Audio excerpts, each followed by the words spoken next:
Je veux que vous imaginiez avec moi le scénario suivant. Le petit Johnny, qui a presque 5 ans, et maman et papa qui lui disent « Tu ne dois jamais jouer avec les allumettes ». Et chaque fois qu'il le voyait manier des allumettes, il s'asseyait et lui expliquait pourquoi il ne devrait pas jouer avec les allumettes et le danger qu'il court en jouant avec les allumettes. Mais chaque fois qu'il en avait l'occasion, le petit Johnny trouvait ses allumettes et jouait avec.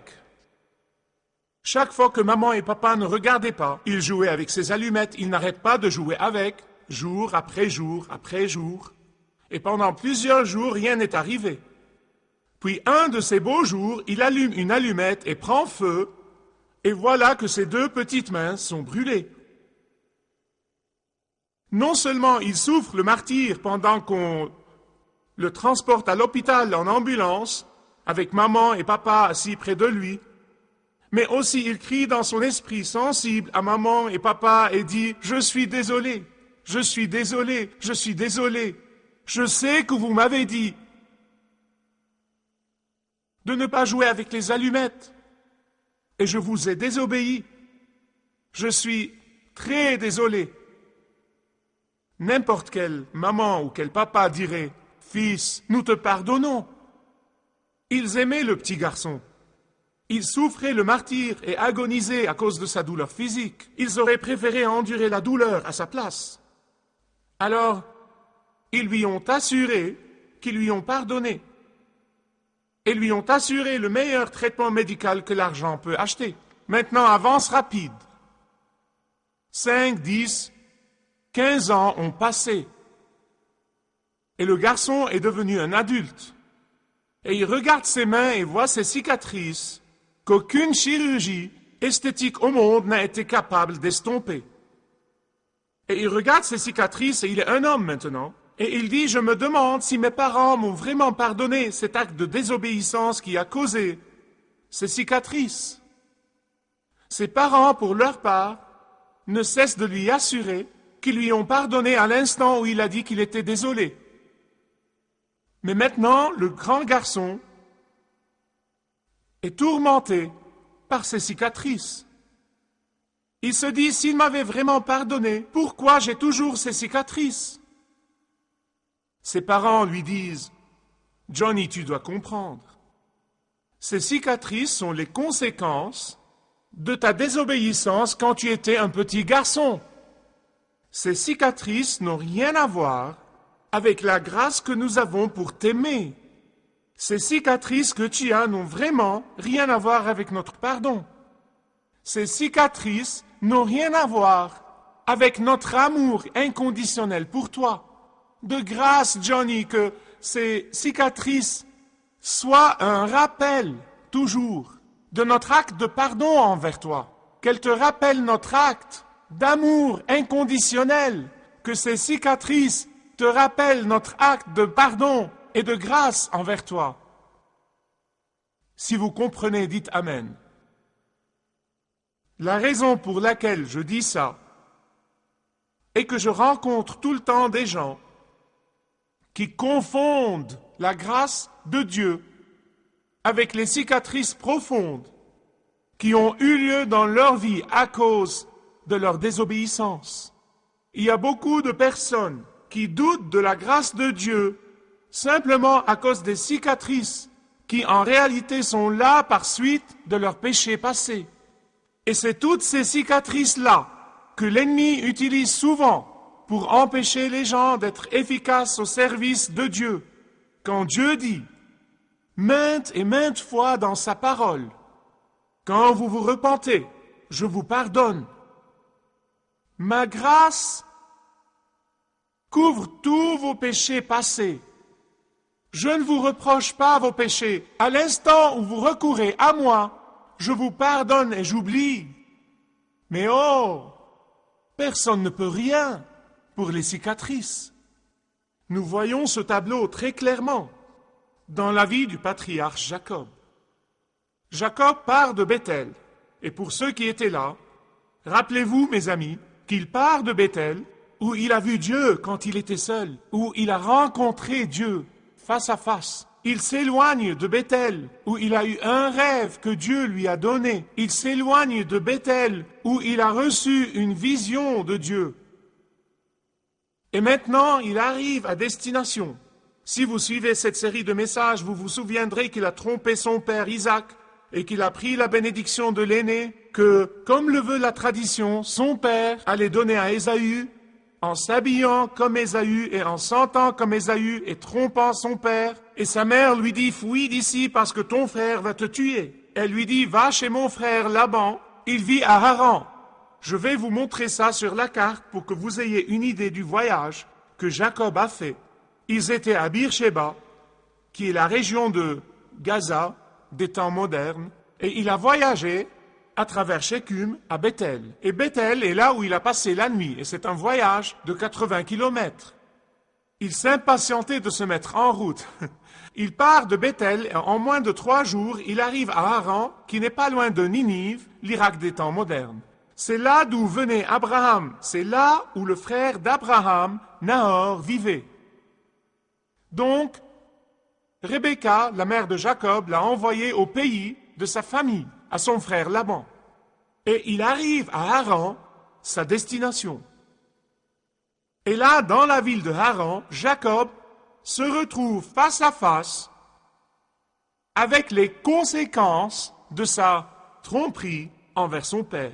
C'est à Haran qu'il se retrouve face aux cicatrices de ses actes.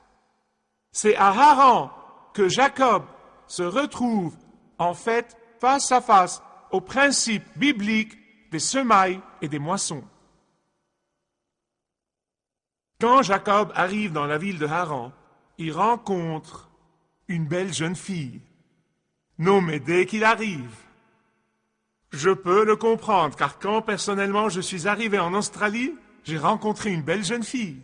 Et peu de temps après, je suis tombé, éperdument amoureux d'elle, comme Jacob.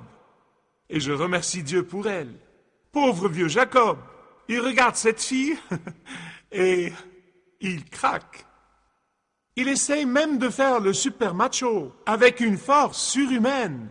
Normalement, ces pierres sur les puits sont très grandes, et il faut plusieurs hommes pour les rouler. Mais avec une force surhumaine, il roule cette pierre pour abreuver les brebis de Rachel.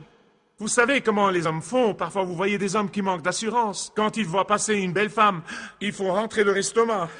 Avez-vous jamais vu ça?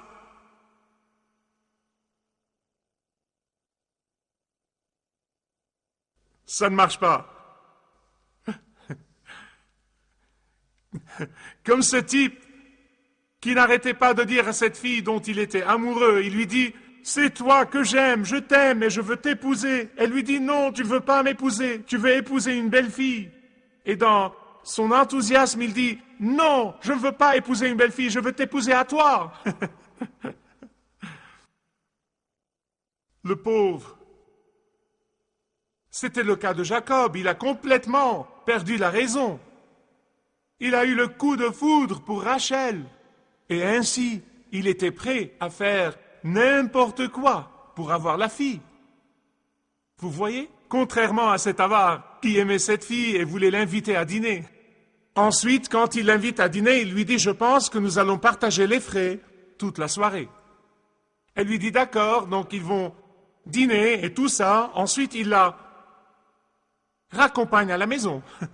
Et elle dit « Je suis contente que nous ayons partagé les frais. Ainsi tu peux t'embrasser en te souhaitant bonne nuit. »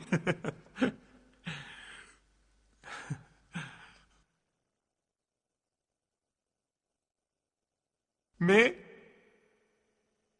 ce n'était pas le problème de Jacob. Il n'y avait pas de frais partagés, je vous le garantis. Pas de frais partagés. Jacob raffolait de la fille, ne l'oubliez pas. Et il était prêt à tout faire pour l'avoir. Et vous savez quoi? Son oncle rusé, Laban, le père de la fille, le savait. Et il allait en profiter autant qu'il le pouvait. Donc Laban, dans un style de négociation subtile du Moyen-Orient, verset 15, il lui dit « Ce n'est pas parce que tu es mon neveu que tu me serviras pour rien. Je veux que vous voyiez ce qui s'est passé ensuite et je veux que vous le compariez dans vos esprits avec l'égocentrisme des temps modernes. Je veux le comparer à la satisfaction instantanée des temps modernes. Jacob dit, « Je suis prêt à te servir 7 ans entiers pour avoir le privilège d'épouser ta fille Rachel. » Le rusé oncle Laban saute sur l'occasion et accepte l'offre. Ah, mais faites attention au verset 20. Le verset 20 est probablement le verset le plus romantique dans la Bible tout entière. Mais les 7 ans furent à ses yeux comme quelques jours seulement, parce qu'il l'aimait infiniment. N'est-ce pas sublime? N'est-ce pas sublime?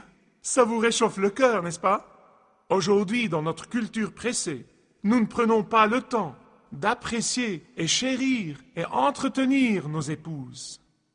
Époux, je ne peux parler que de mon point de vue, puisque je ne vois la chose que du point de vue des hommes. Je veux conclure un accord avec vous.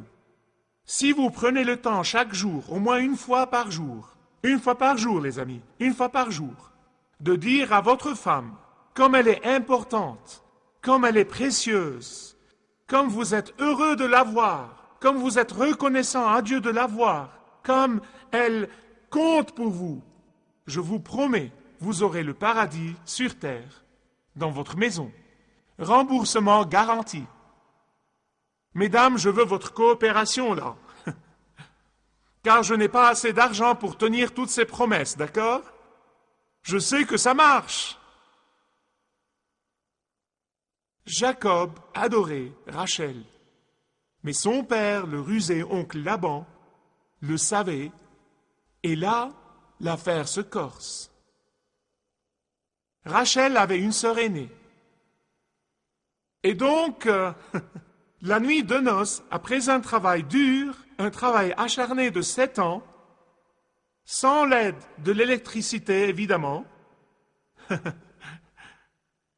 le père Laban envoie Léa à la tente de noces, la sœur aînée de Rachel, mais pas Rachel.